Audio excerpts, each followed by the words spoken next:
and all the suffering indigenous populations in the damnable zoological republic are set free. Chineke na nke pụrụ m ihe niile Chukwu okike abịa onye na-efe na aja aha nsọ ya mma mgbe niile.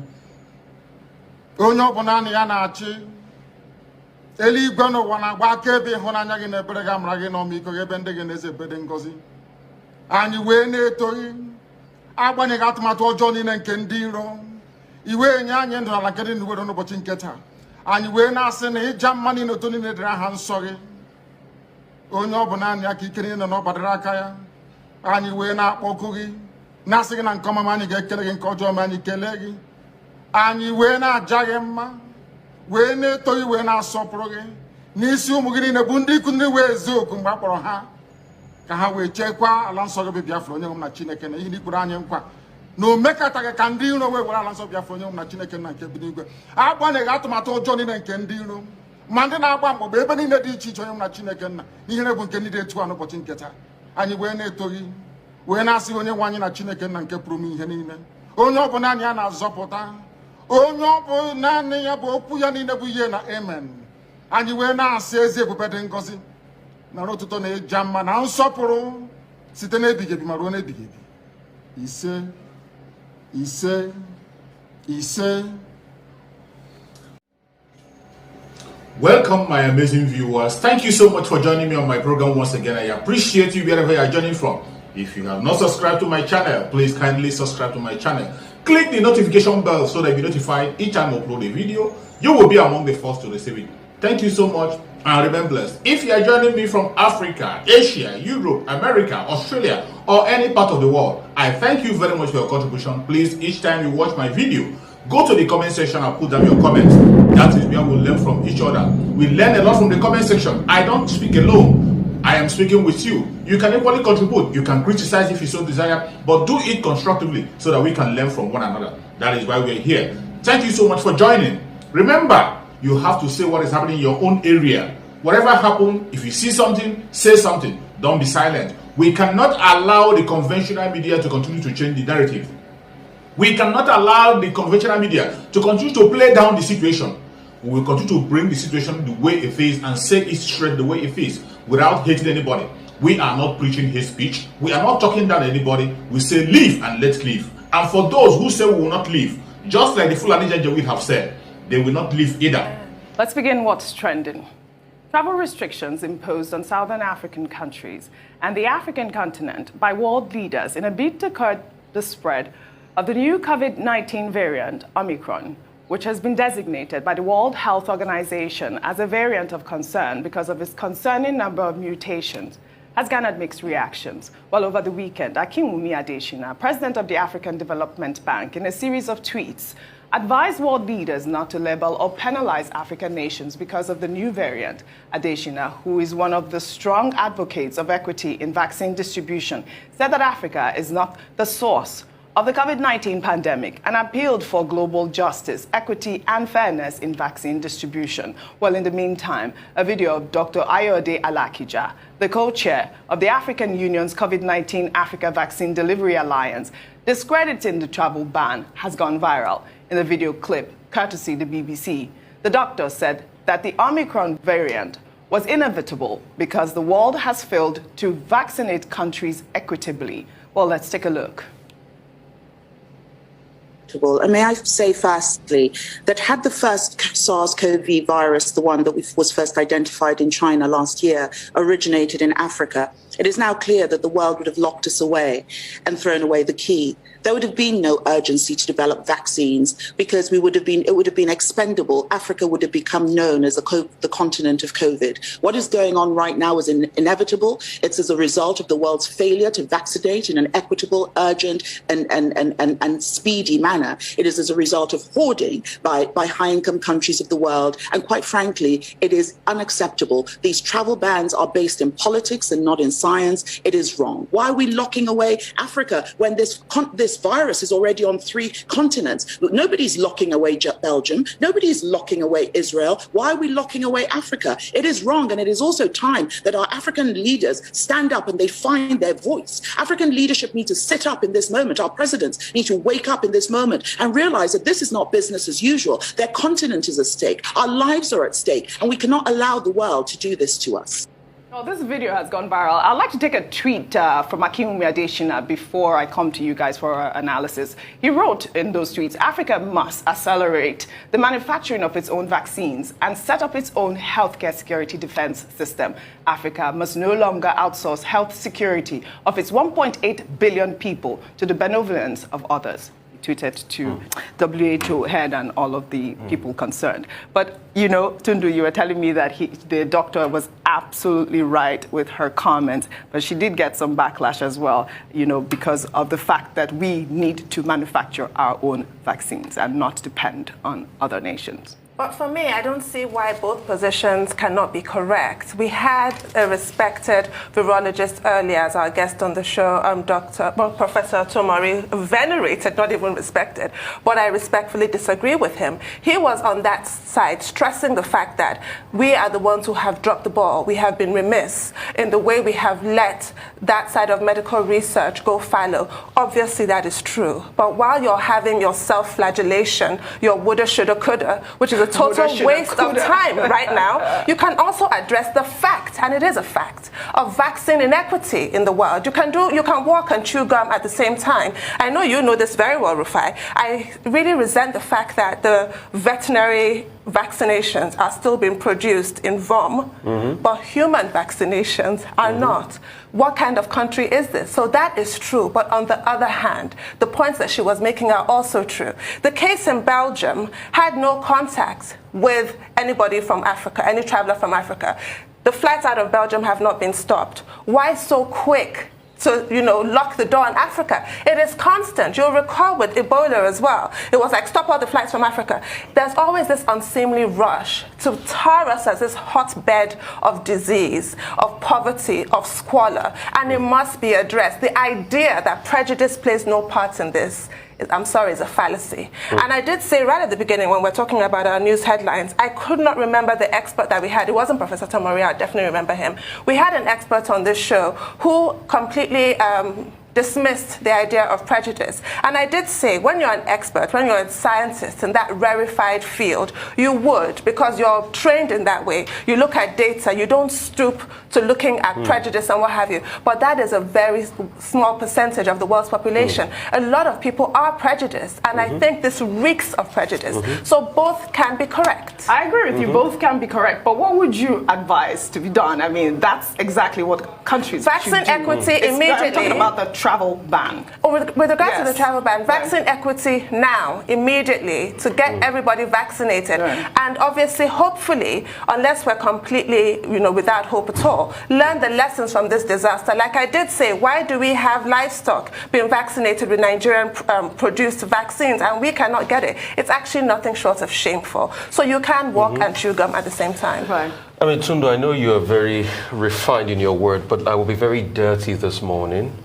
I'll use the racist word. It's racism. Let's call it what it is. I know you don't want to hit it on the head. I'll do it. It's racism. Let's call them out for what they are. Because to start with, this is not even from Africa. Some foreigners, ambassadors brought it into Botswana. I don't know why the Botswanan government is covering them up. Name and shame these countries that brought it in. Secondly, I'd like to make the point again. This is racism, and I'll tell you why.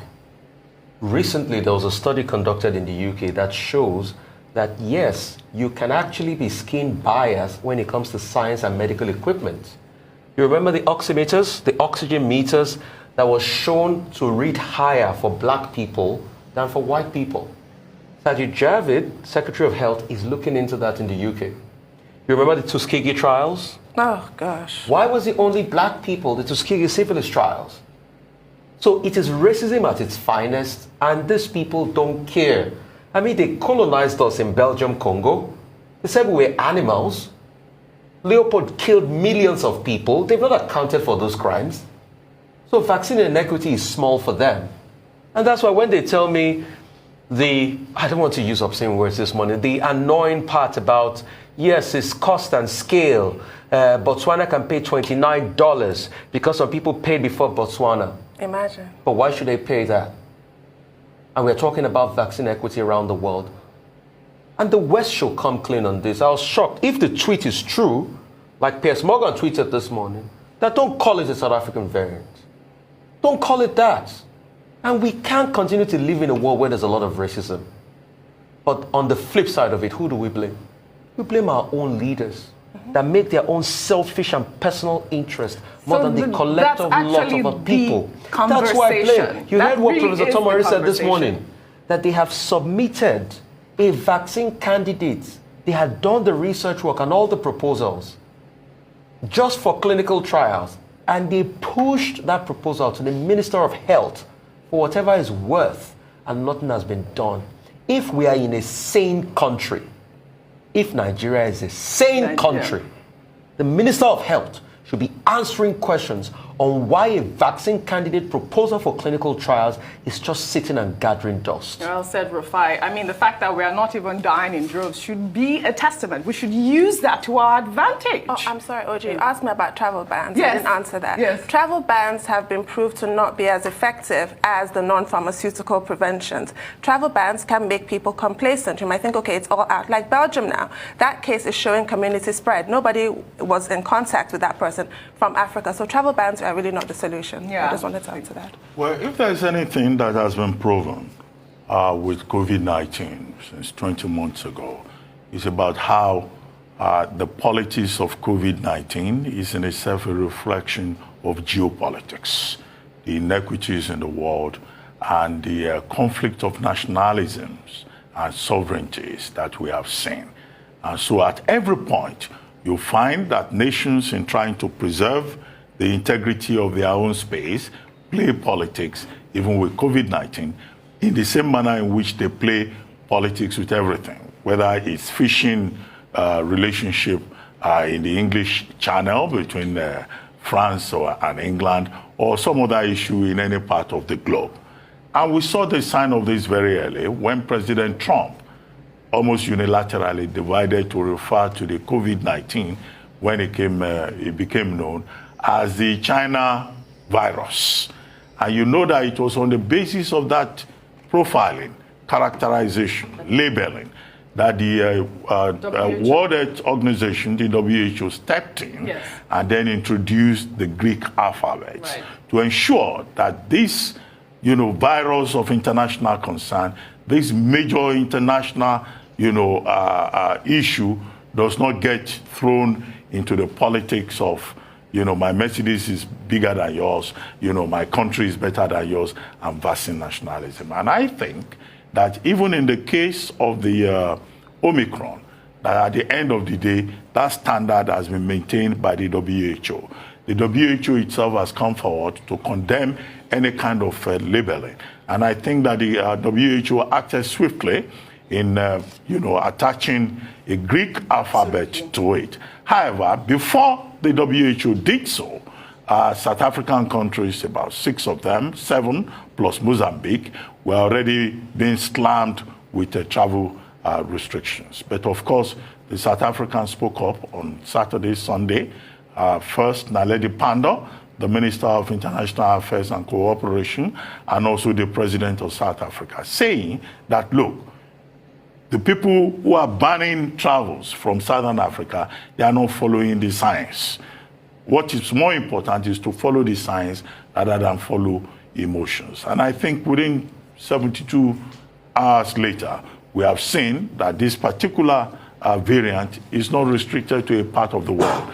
It's been reported in parts of Europe. It's been reported in parts of Asia. And I think that, the labeling cannot stick. It will not work.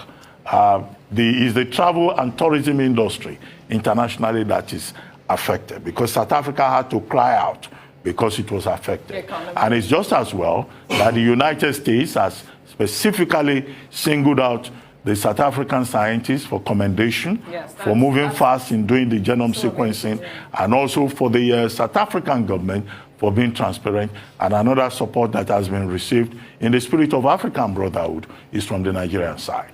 The second point, beyond all of that, that has been raised by Dr. Additional, the president of South Africa, and also by Dr. Ayoade Alakija, is the need for global solidarity, for vaccine equity, which is the big issue that we've been dealing with. The need to do intellectual property transfers, the need to relax some of those trade restrictions under WTO rules so that countries that have capacity can also get into this manufacturing space. And I wasn't surprised about Dr. Additional. He has been very strong. He's a very strong advocate of a vaccine equity. And I think we should just continue to stress the point made by Ngozi Okonjo-Iweala upon our assumption of office as Director General of the WTO, that nobody is safe until everyone is safe. My only worry is that in the UK now, they are giving more booster jabs to even persons above 18, when in many parts of the world, particularly in Africa, people don't even have access to the first dose. So that's where the challenge is for the international community. The WHO is making all the right noises, but this is a time that calls for leadership, because we are inevitably, inexorably in the world of COVID-19. Well said, Dr. Abati. We'll take another story. Garba Shehu, Senior Special Assistant to President Muhammadu Buhari on Media and Publicity, was trending over the weekend after he replied to author and activist Reno Omokri, who had previously offered him $50,000 to move to Bama in Borno State without security. Well, Reno Omokri made the offer after Garba Shehu at an event last Friday said President Buhari should be commended for improving security in Nigeria.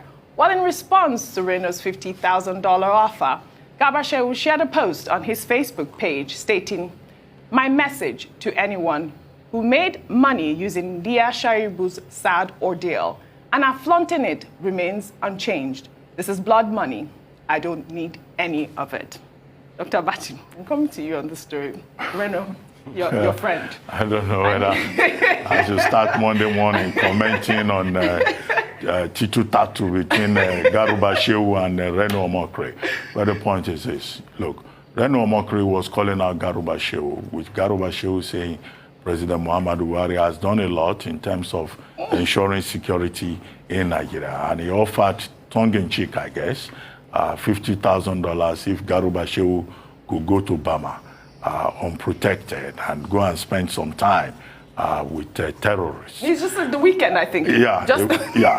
And then Garba Shehu says, well, somebody who had blood money, who made money, blood money, which is a very strong innuendo. That was and that innuendo in itself is defamatory per se. So I thought that maybe Garba Shehu will have used the opportunity to remind Reno Omokri and others of specific efforts that have been made by President Buhari in moving security forward. The discussion, the engagement will have been a bit more, intellectual, rather than this argumentum ad hominem on both sides. But you see, that's how it goes. And I always say that spokespersons don't have to respond to everything. No. There are certain things you ignore.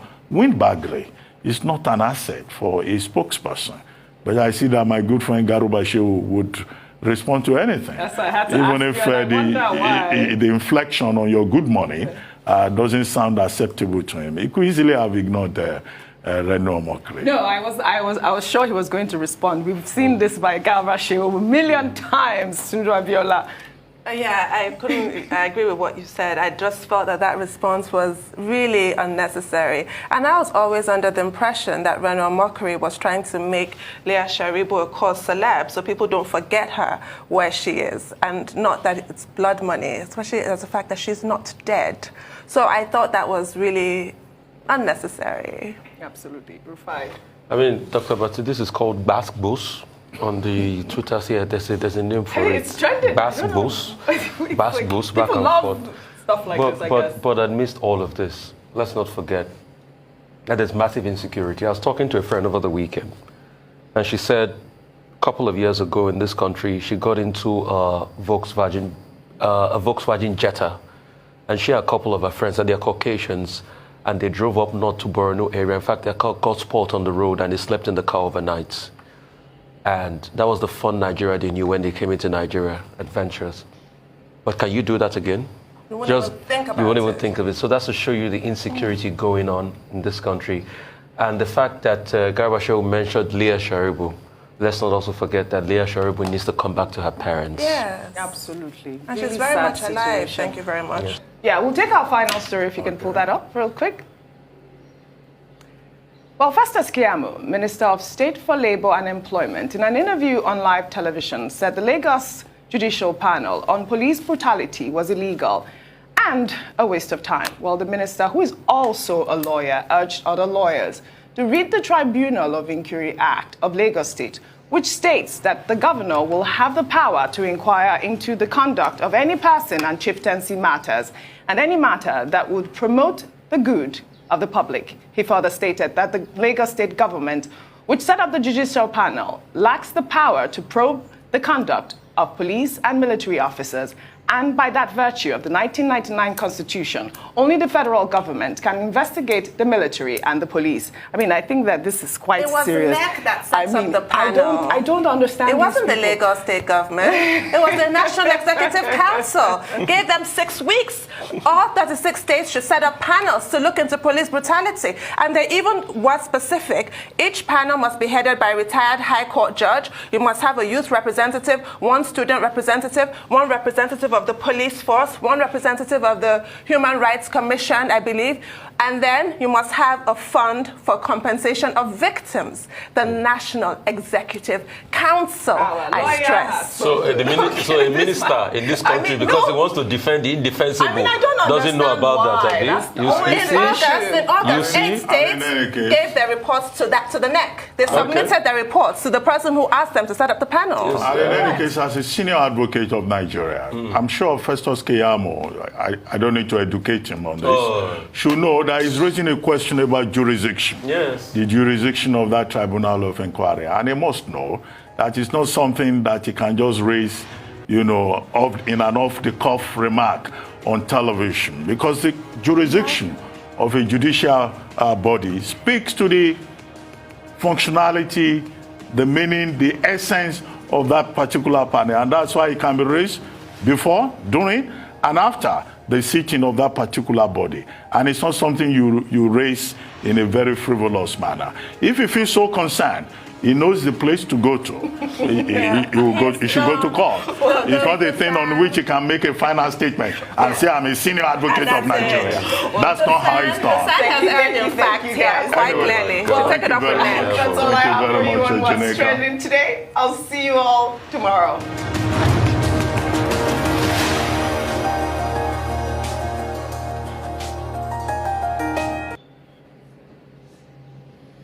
Thank you so much for your patience to watch from the beginning to the end.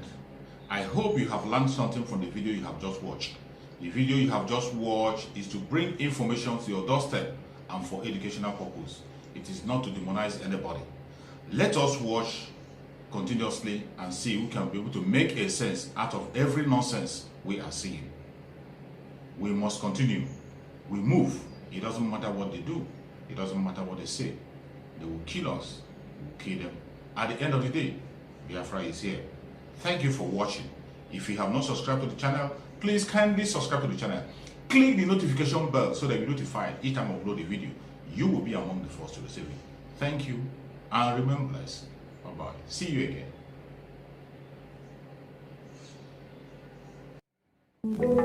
again.